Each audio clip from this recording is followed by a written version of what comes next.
আজকের ভিডিওতে আমরা হিসাব বিজ্ঞান দ্বিতীয় পত্রের চতুর্থ অধ্যায় দেখব। চতুর্থ অধ্যায় থেকে তোমাদের ক এবং খ নঙে আসার মতো কিছু টপিক আমরা দেখব।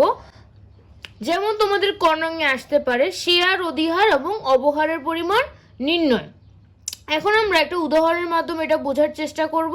বলা হয়েছে এক্স কোম্পানি প্রতিটি 100 টাকা মূল্যের 50,000 শেয়ারে বিভক্ত। 10,000 শেয়ার দিয়ে যন্ত্রপাতি ক্রয় করে অবশিষ্ট শেয়ার অধিহারে 20% অধিহারে ইস্যু করছে। অর্থাৎ 10,000 শেয়ারে দিয়ে 50,000 শেয়ারের মধ্যে 10,000 শেয়ার দিয়ে একটা যন্ত্রপাতি ক্রয় করছে এবং অবশিষ্ট যে 40,000 শেয়ার এটা হচ্ছে 20% অধিহারে ইস্যু করছে জনসাধারণের কাছে। এখন 10% শেয়ারের অতিরিক্ত আবেদন আসে। এখন আমাদের যদি ক নঙে বলে যে শেয়ার অধিহারের পরিমাণ বের করো, সেক্ষেত্রে প্রথমে আমাদের শেয়ার প্রতি অধিহারের পরিমাণ বের করতে হবে।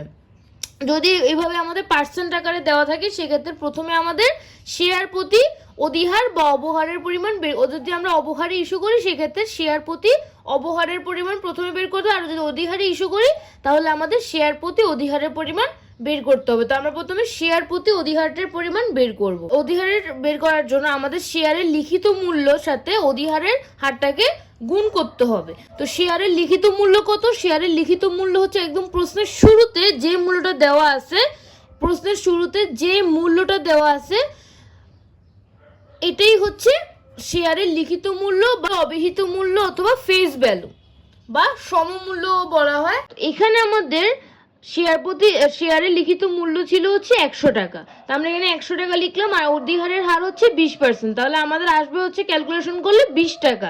তো এটা হচ্ছে আমাদের শেয়ার প্রতি অধিহার। এখন আমাদের মোট অধিহারের পরিমাণ বের করতে হবে। মোট শেয়ার অধিহার লিখে আমরা বিলিখিত শেয়ারের সাথে শেয়ার প্রতি অধিহারটা কি করব? ক্যালকুলেশন করব। এখন বিলিখিত শেয়ার মানে হচ্ছে আমরা কতগুলো শেয়ার হচ্ছে অধিহারে ইস্যু করছে। এখানে বলছে আমরা অবশিষ্ট শেয়ার অধিহারে ইস্যু করছি, অর্থাৎ অবশিষ্ট শেয়ার মানে 40,000 শেয়ার আমরা অধিহারে ইস্যু করছি। তাহলে এখানে আমরা বিলিখিত শেয়ার হচ্ছে 40,000 হবে, শেয়ার প্রতি অধিহার হচ্ছে 20 টাকা আমরা বের করছি। তাহলে এটা ক্যালকুলেশন করলে আমাদের আসবে হচ্ছে 8 লাখ টাকা। তোমাদের আরেকটা টপিক থেকে প্রশ্ন আসতে পারে, সেটা হচ্ছে বিলিখিত মূলধন, পরিশোধিত মূলধন অথবা আদায়কৃত মূলধনের পরিমাণ বের করে। তিনটাই কিন্তু সেম। শেয়ার প্রতি অভিহিত মূল্য মানে হচ্ছে প্রশ্নের শুরুতে যে মূল্যটা দেওয়া ছিল সেটা, আর বিলিখিত শেয়ার মানে কয়টা শেয়ার বিলি করা হয়েছে মোট।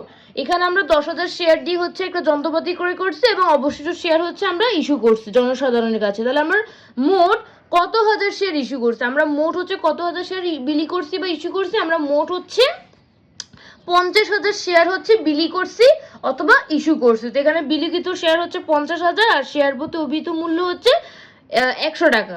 তাহলে এটা ক্যালকুলেশন করলে আমাদের বিলিখিত মূলধনের পরিমাণ বের হয়ে যাবে। এখন আমরা আরেকটা উদাহরণ দেখব। এখানে ওয়াই কোম্পানির অনুমোদিত মূলধন দেওয়া আছে হচ্ছে 5 লাখ টাকা, প্রতিটি 10 টাকা মূল্যের শেয়ারে বিভক্ত।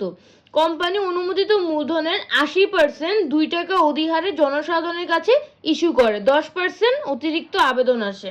এখন প্রথমে আমাদের যদি প্রশ্নে বলে যে ইস্যুকৃত শেয়ার বা অতিরিক্ত আবেদনের পরিমাণ বের করো, ইস্যুকৃত শেয়ারের পরিমাণ এবং অতিরিক্ত আবেদনের পরিমাণ যদি বের করতে বলে, তো ইস্যুকৃত শেয়ারের পরিমাণ বের করার জন্য প্রথমে আমাদের অনুমোদিত শেয়ারের পরিমাণ বের করতে হবে, কারণ এখানে আমাদের প্রশ্নে অনুমোদিত মূলধন দেওয়া আছে 5 লাখ টাকা। এটা কিন্তু অনুমোদিত মূলধন, কিন্তু আমাদের অনুমোদিত শেয়ার কিন্তু দেওয়া নেই, কারণ এখানে বলছে অনুমোদিত মূলধনের 80% 2 টাকা অধিহারে জনসাধারণের কাছে ইস্যু করছে। আমরা যদি ইস্যুকৃত শেয়ারের পরিমাণ বের করতে চাই তাহলে প্রথমে আমাদের জানতে হবে যে অনুমোদিত শেয়ারের পরিমাণ কত।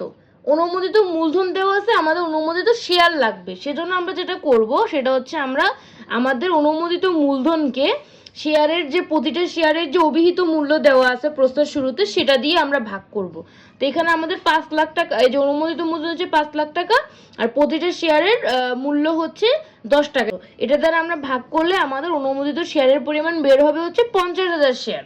এখন আমরা ইস্যুকৃত শেয়ারের পরিমাণ বের করব। এই যে 50,000 শেয়ার, এই 50,000 শেয়ারের 80% হচ্ছে আমরা ইস্যু করছি। তাহলে 50,000 শেয়ারকে 80% করলে আমাদের আসবে হচ্ছে 40,000 শেয়ার। তাহলে ইস্যুকৃত শেয়ার হচ্ছে 40,000।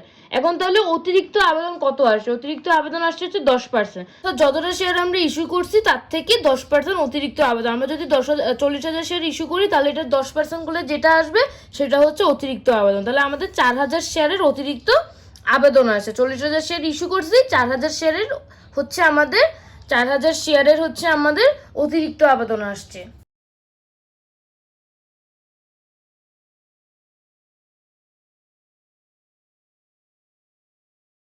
আবেদনকৃত শেয়ার